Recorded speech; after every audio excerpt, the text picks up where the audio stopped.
ఆత్మీయులారా, ప్రియమైన మీ అందరికీ ఉగాది శుభాకాంక్షలు. సర్వశుభాలు భగవంతుడి దయ వల్ల, మహాత్ములైన సద్గురు శ్రేష్ఠుల కరుణ వల్ల లభించాలని ఆశిస్తూ, ముందుగా భరద్వాజ మాస్టారుని, శ్రీ సాయినాథుల వారిని హృదయపూర్వకంగా సంస్తుతి చేసి ప్రణమిల్లుతూ, సర్వజనులందు నీ భక్తి విరియుగాక, సర్వకార్యములందు మీ ధర్మమే వర్ధిల్లుగాక, సర్వజీవుల సర్వాభీష్టముల నీవు మిమ్ము చేర్చునవే అగుగాక, సర్వభేదముల నీవు మీ కృపణ సామరస్యమునందుగాక అని ప్రార్థించి, ఉగాది గురించి కొంచెంసేపు ముచ్చటించుకుందాం. తెలుగు వాళ్ళకి సంవత్సరంలో మొదటిగా చెప్పుకునే పండుగ ఉగాది. మనకు సంవత్సరాది ప్రారంభమయ్యేది ఉగాది నాడే కానీ జనవరి 1వ తేదీ కాదు. గ్రిగేరియన్ క్యాలెండర్ ప్రకారం అయితేనేమో యేసుక్రీస్తు గారి జన్మదినాన్ని ప్రధానంగా పెట్టుకొని చేసేది ఆ క్రమం. ఇక్కడ నిజంగా మనకు కొత్త సంవత్సరం ప్రారంభమయ్యేది, వసంత ఋతువు ప్రారంభమయ్యే శుభవేళ చైత్రమాసపు మొదటి రోజున వచ్చేదే మనకు మొదటి పండుగ ఉగాది పండుగ. కాలం అనేది నిజానికి మన జ్ఞానంలో ఒక భాగం. అందువల్ల ఈ క్షణానికి ఇప్పుడు నీకు అనుభవం అయ్యే కాలము కొంత సాగిపోయాక అది గతంగా జ్ఞాపకంగా ఉంటుంది, భవిష్యత్తుగా భావనలో ఉంటుంది, ఊహలో ఉంటుంది.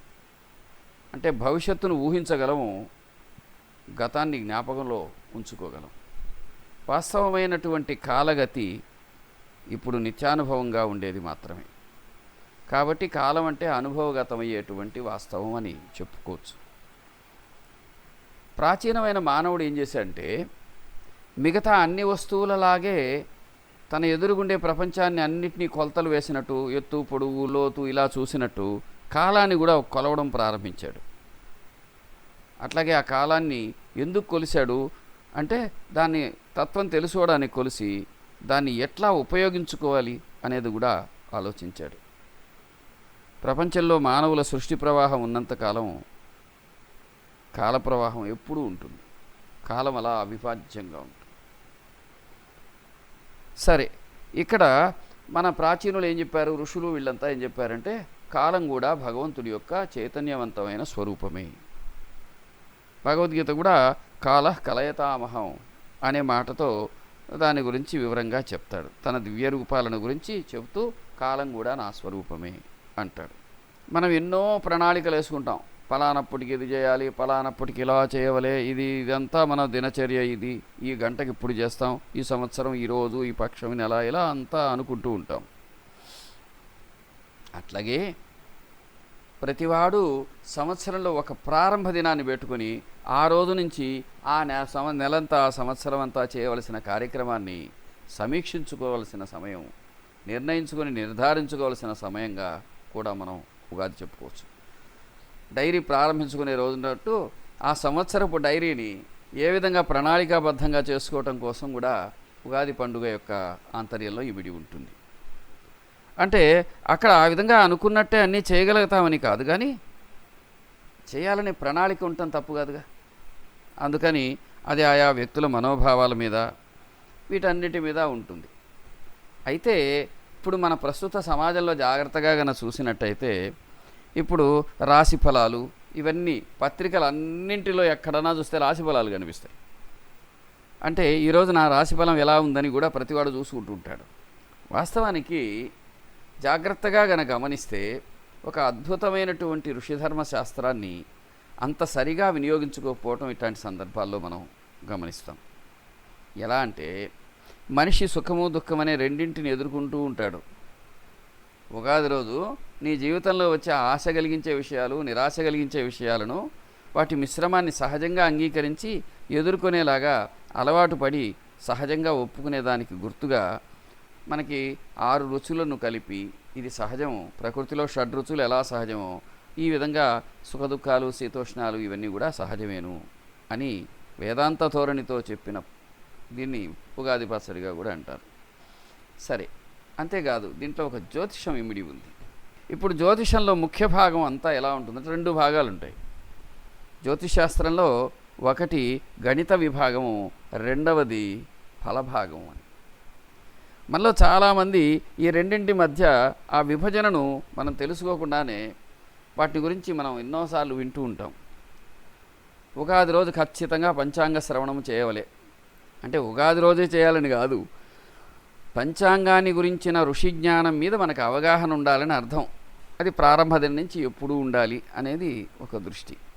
సరే, ఇందులో గణిత విభాగాన్ని గురించి ఆలోచిస్తాం. ప్రాచీనులు వాళ్ళు చాలా స్వచ్ఛమైన హృదయం గలవాళ్ళు. కాలుష్యం లేని కాలంలో అతి స్వచ్ఛము సుందరము అయిన ఆకాశాన్ని చూశాడు ప్రాచీన మానవుడు.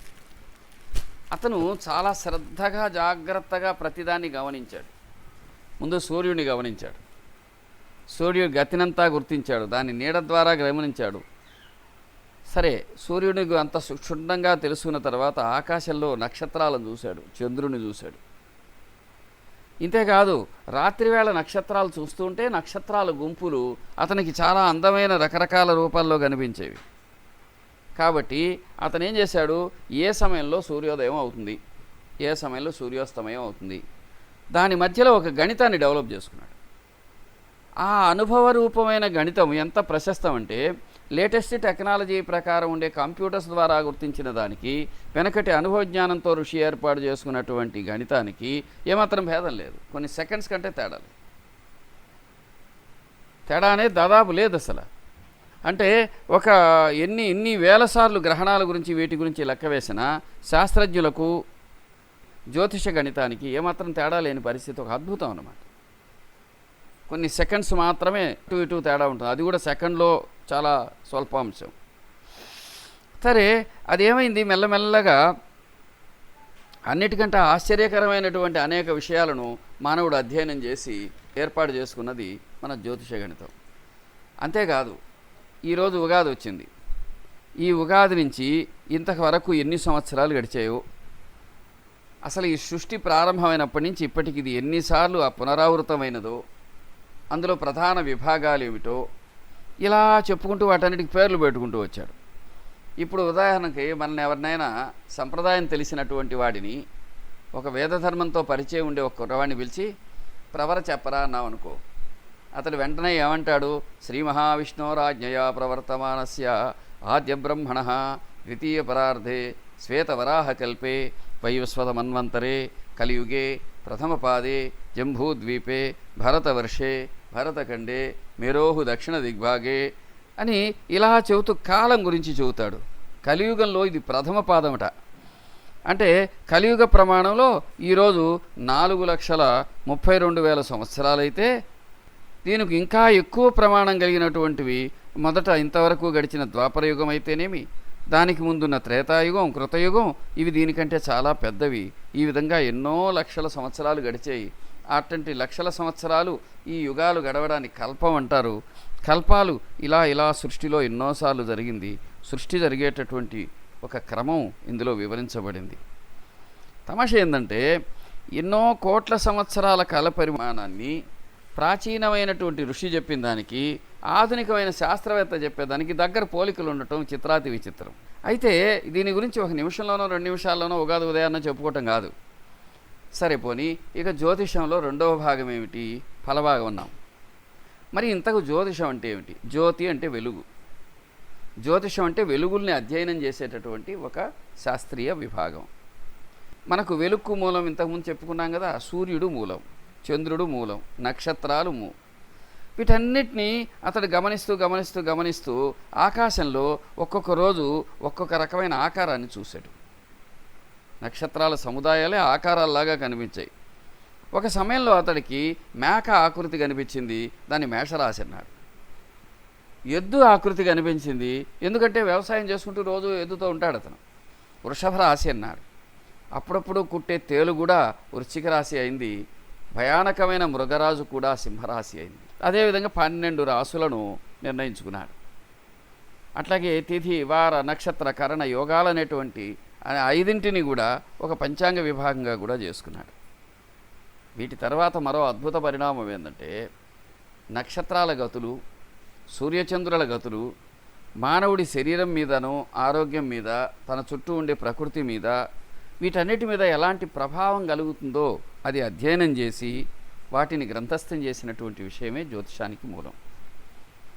అందుకని జ్యోతిషం ఒక అధ్యయన శాస్త్రం. అందుచేత దాన్ని జాగ్రత్తగా గమనించి అనుభవజ్ఞుడైనటువంటి వాడు చెబితే దాని ఫలితం కొంతవరకు మనకు ఉపయోగపడుతుందని సదుద్దేశంతో ఏర్పాటు చేసుకున్నదే కానీ దాంట్లో ఎక్కడా అబద్ధమైనటువంటి చెప్పడానికి ప్రాచీన ఋషి ఏనాడు ప్రయత్నం చేయలేదు. ఇకపోతే మరికొన్ని విచిత్రమైన విషయాలు ఉంటాయి. రామాయణ భారత భాగవతాది గ్రంథాలు గమనించినట్టయితే అందులో ఖగోళ శాస్త్రం ఒక భాగం. ఇప్పుడు రామాయణ భారతంలో భారత యుద్ధం ఎప్పుడు ముహూర్తం పెట్టాడు, రాముడికి పట్టాభిషేకం ఎప్పుడు చేశాడు, కృష్ణుడు ఏ రోజున పరమపదించాడు, ఇట్లాంటి విషయాలన్నింటినీ మనకు భారతంలో ఉంది. దాన్ని ఖగోళ శాస్త్రపరంగా వివరించిన మహాపురుషులు చాలామంది ఉన్నారు. నార్త్ ఇండియాలో కొందరుంటే కాశీ విద్యాపీఠంలో అక్కడ చేస్తే, మన తెలుగు ప్రాంతంలో పూజ్యులు భరద్వాజ మాస్టర్ గారి తండ్రి గారు అయినటువంటి అనంతాచార్యులు గారి ఆప్తమిత్రుడైనటువంటి కోట వెంకటాచలం పంతులు గారు మహాభారత కాల నిర్ణయం అయితేనేమి, కృష్ణుల వారి జన్మ సమయాన్ని గురించినైతేనేమి ఈ ఖగోళ శాస్త్ర ప్రకారం చాలా నిర్దిష్టంగా నిర్ణయించినట్టు తెలియవస్తుంది. ఒక్కొక్క అంశాన్ని తీసుకొని ఖగోళ శాస్త్రాన్ని ఎంత లోతుగా తెలుసుకున్నారంటే ఇంకా విచిత్రమైన విషయాలు ఉన్నాయి. పెళ్ళవగానే మనకు 2 నక్షత్రాలు చూపిస్తారు. ఆ నక్షత్రాలు ఏమిటి? అరుంధతి, వశిష్ఠులు. అవి 7 వరుసలు ఉంటాయి. దాన్ని ఏమంటారు? సప్తర్షి మండలం అంటాం తెలుగులో. అది ఇటువైపు దిక్కున ఉత్తర దిక్కున కనిపిస్తుంది. అక్కడ 7వ నక్షత్రాల నుంచి ఆ వరుస క్రమంలో కొంచెం కిందకు వస్తే ధ్రువ నక్షత్రం ఉంటుంది, అది మారదు. ఈ అరుంధతి వశిష్ఠులకే ఎందుకు దండం పెట్టమన్నారు అడిగితే వాళ్ళు ప్రాచీన ఋషులు, వాళ్ళని అందుకని చెప్పారు అన్నారు. మనం కొంచెం ఆలోచిస్తే ఒకప్పటి భారతీయ సమాజం మనకు కనిపించే నక్షత్రాలను భూమి మీద ఉండే మహాపురుషుల గుర్తుగా పేరు పెట్టుకున్నారు. ఆ సమాజంలో గొప్ప వ్యక్తి ఉంటే అతను ఒక పెద్ద జ్ఞాని అయితే, ఒక శాస్త్రవేత్త అయితే, ఒక ఋషి అయితే, అంటే ప్రాచీన భారతీయ ఋషులందరూ శాస్త్రవేత్తలు. ఈనాడు మనం అనుకునే శాస్త్రవేత్తలు ఆనాడు ఋషులు. All science are scientist, all scientist are saints by then. అందుకని ఆకాశంలో ఉండే నక్షత్రాల గురించి వాళ్ళు పేర్లు పెట్టుకున్నారు. ఇది అరుంధతి, ఇది వశిష్ఠుడు.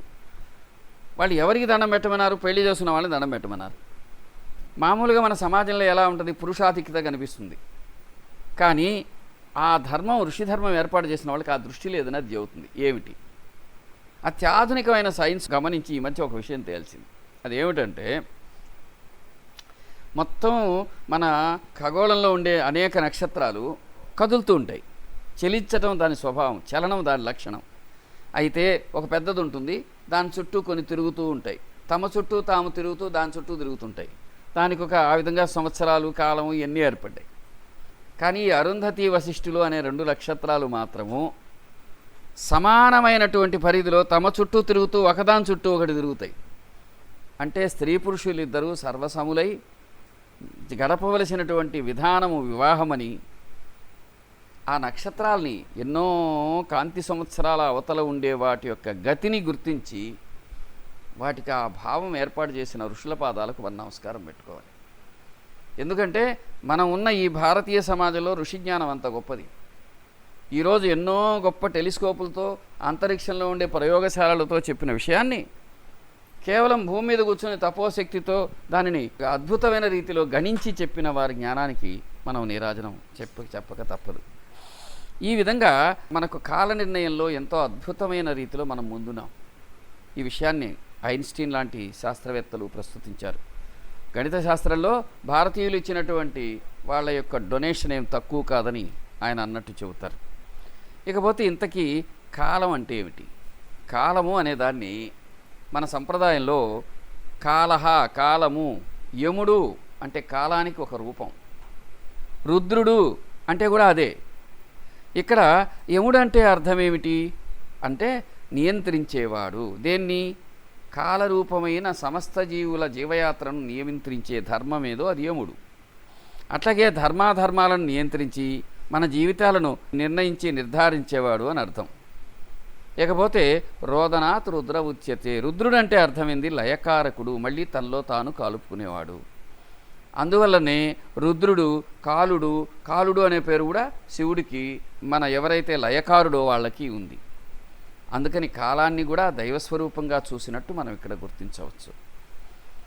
కాలోస్మి లోక క్షయకృత్ ప్రవృద్ధో అన్న భగవద్గీత మాట కూడా అదే చెబుతుంది. అది ఇకపోతే 60 సంవత్సరాలను గణించారు. సహజంగా మానవ సమాజంలో వచ్చే పరిణామ క్రమాల్లో మార్పులను అందులో గుర్తించినట్టు మనకు కనిపిస్తుంది. ఆ క్రమంలో గడిచింది మన్మథనామ సంవత్సరం, ప్రస్తుతం వచ్చింది ఈరోజు దుర్ముఖి నామ సంవత్సరం అని చెబుతారు. దుర్ముఖి నామ సంవత్సరం అనగానే మనకు సాధారణంగా భయోత్పాతమైన భావాలు కలుగుతాయి. అట్లా ఏమీ లేదు. ఎందుకనంటే దీన్ని ఇంకా చాలా విస్తారంగా చెప్పిన ఋషిజ్ఞానం ఏం చెబుతుందంటే, ఎవరైతే ఈ జ్ఞానాన్ని సంపూర్ణంగా అనుభవించినటువంటి ఋషులు ఉన్నారో వాళ్ళను బ్రహ్మవేత్తలు అన్నారు. బ్రహ్మవేత్త బ్రహ్మమే తానై ఉంటాడు. బ్రహ్మవిద్ బ్రహ్మైవ భవతి. భగవంతుని నుంచి అతడు వేరుగా ఉండడు. ఎలా? ఒక వెలిగే మంటతో సంపర్కం ఉండే ఏ వస్తువైనా మంటగా మారిపోయినట్టు జ్ఞానము ఆనందమే తానుగా మారిన లోకహితం కోరిన ఋషి జ్ఞానము తనను సంపర్కం కలిగిన ప్రతిదాన్ని జ్ఞానంతో నింపివేసి మార్చేస్తుందని ఋషి చెప్తారు. ఆ దృష్టితో బ్రహ్మవేత్తను స్మరిస్తే, బ్రహ్మవేత్తను సేవిస్తే, బ్రహ్మవేత్తను అనుసరిస్తే భగవంతుణ్ణి అనుసరించినట్టు అవుతుంది. అప్పుడు వచ్చి ఇప్పుడు ఈ కాలము ఈ వీటిలో వచ్చే అన్ని క్రమాలకు సరి అయినటువంటి ఉపశాంతి ఉన్నతత్వం మనకు లభిస్తుంది. కాబట్టి సద్గురు భక్తులైన వారికి ఏ కాలమైనా అనుగ్రహ రూపంగానే భాషించగలదు. కాబట్టి ఈ పేరులో దుర్ముఖి ఉంది కనుక ఇదేదో అవుతుంది అని భయపడాల్సిన అవసరం సాయి భక్తులకు కానీ, స్వామి భక్తులకు కానీ, మహానుభావులను ఆశ్రయించిన వారికి కానీ, ఆధ్యాత్మికతను నమ్ముకున్న వారికి కానీ అదంత అవసరం లేదు. కానీ ఒక క్రమాన్ని అంత శక్తివంతంగా అంత అనాది కాలం నాడు గుర్తించి చెప్పిన ఋషుల జ్ఞానానికి మాత్రం మనం నీరాజనం చెప్పుకోవాల్సి ఉంది. అది ఒక కొంతమేరకైనా సత్యమైతే ఆ రోజుల్లో అది చెప్పిన ఋషి జాతిలో పుట్టాం మనం, అందుకు సంతోషించాలి. ఆ విధంగా మనం ధన్యాత్ములం. ఆధ్యాత్మికతతో సాధనతో జీవితాన్ని సుసంపన్నం చేసుకోవటానికి అతి ఉత్తమమైన కాలము ఉగాది. ఈరోజు వసంత ఋతువు ప్రారంభమైంది. ప్రకృతి అంతా చైతన్య స్ఫూర్తితో భాషించే కాలం ఇది. ఒకప్పుడైతే పంటలన్నీ ఇంటికి వచ్చే సమయం కూడా, ఇప్పుడు అటు ఇటుగా ఉన్నప్పటికీ పంటలు ఈ రోజుల్లో కూడా వస్తున్నాయి. పుష్పించే కాలం, ఎక్కడ చూసినా లేత చిగుళ్ళు కనిపించే కాలం, ప్రకృతి అంతా శోభాయమానంగా ఉండే కాలం, పక్షులన్నీ పరవశంతో ఉండే కాలం, జనాలందరూ సంతోషంగా ఉండే కాలం ఈ చైత్రమాసం. అందుకని అటువంటి జ్ఞానం కలిగిన ఋషుల యొక్క జాతిలో జన్మించినందుకు వారి జ్ఞానానికి నీరాజనం చెప్పుకుంటూ మనల్ని నడిపిస్తున్న మహాపురుషులకు నమస్కరిస్తూ ప్రణామాలతో కూడిన శుభాకాంక్షలను మన అందరికీ యావన్ మానవజాతికి అందించమని అభ్యర్థిస్తూ ప్రార్థిస్తూ నమస్కరిస్తూ సెలవు.